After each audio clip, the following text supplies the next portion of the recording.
it was only when I got to Form 5 really, that, because of Joan Byers' influence, I guess, because she accompanied herself on guitar, I was really desperate to get a guitar. I used to get my mother's violin and pluck it like a guitar. It didn't make much of a sound, but I'd sing along with that. So eventually I saved up enough pocket money to get myself a guitar. I think in Form 5, early in Form 5 I would have managed to get that. And I bought a few books of folk songs.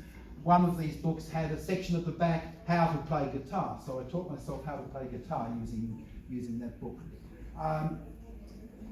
In Form 5 though, I met a friend who was also interested in folk music. Not many of them were, but I had one particular friend who introduced me to a lot of the American folk singers, people like Pete Seeger, the Weavers, I guess Woody Guthrie, people like that. And his name was Laurie Cohen, and he had a big influence on me because I hadn't heard a lot of these songs before that he introduced me to.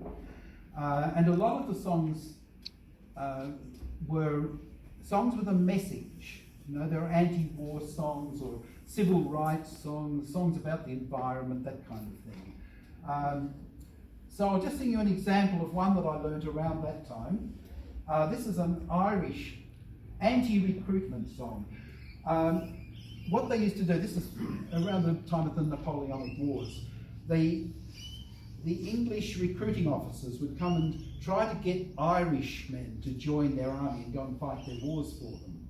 And this was quite a clever recruiting officer because he went through the mother and said, Mrs. McGrath, wouldn't you like your son to have a beautiful uniform and become a soldier?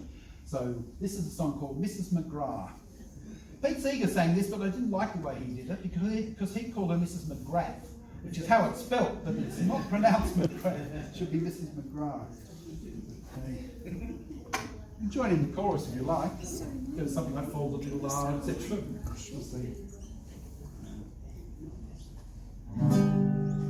Oh, Mrs. McGrath, the captain said, would you like to make a soldier out of your son Ted? With a scarlet coat and a big cocked hat. Now, Mrs. McGrath, wouldn't you like that? You and me to ride, follow the diddle to ride, with me to ride, follow the diddle to ride.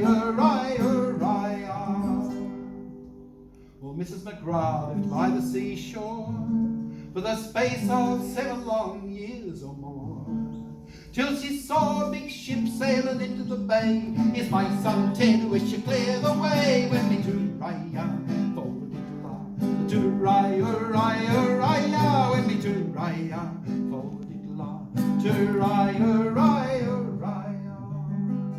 Oh, Captain dear, and where have you been? Have you been sailing on the Mediterranean?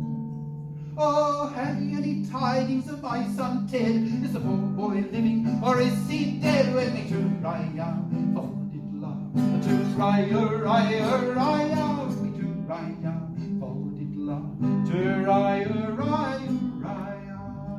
Then up comes Ted without any legs, and in their place he has 2 wooden pegs.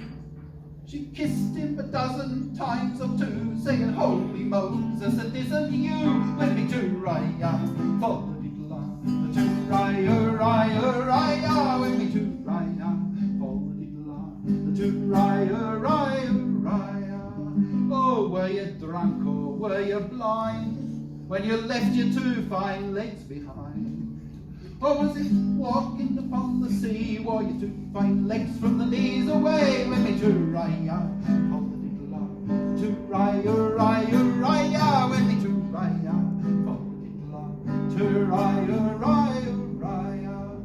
Well, I wasn't drunk and I wasn't blind when I left my 2 fine legs behind, but a cannonball on the 5th of May swept me 2 fine legs from the knees away. With me to ride, follow the diddler, to ride, with me to ride, follow the diddler, to ride.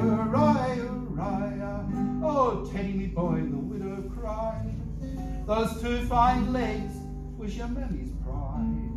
Them stumps of a tree wouldn't do at all. Why didn't you run from the big cannonball? With me to-raya, to-raya, with me to-raya, to-raya.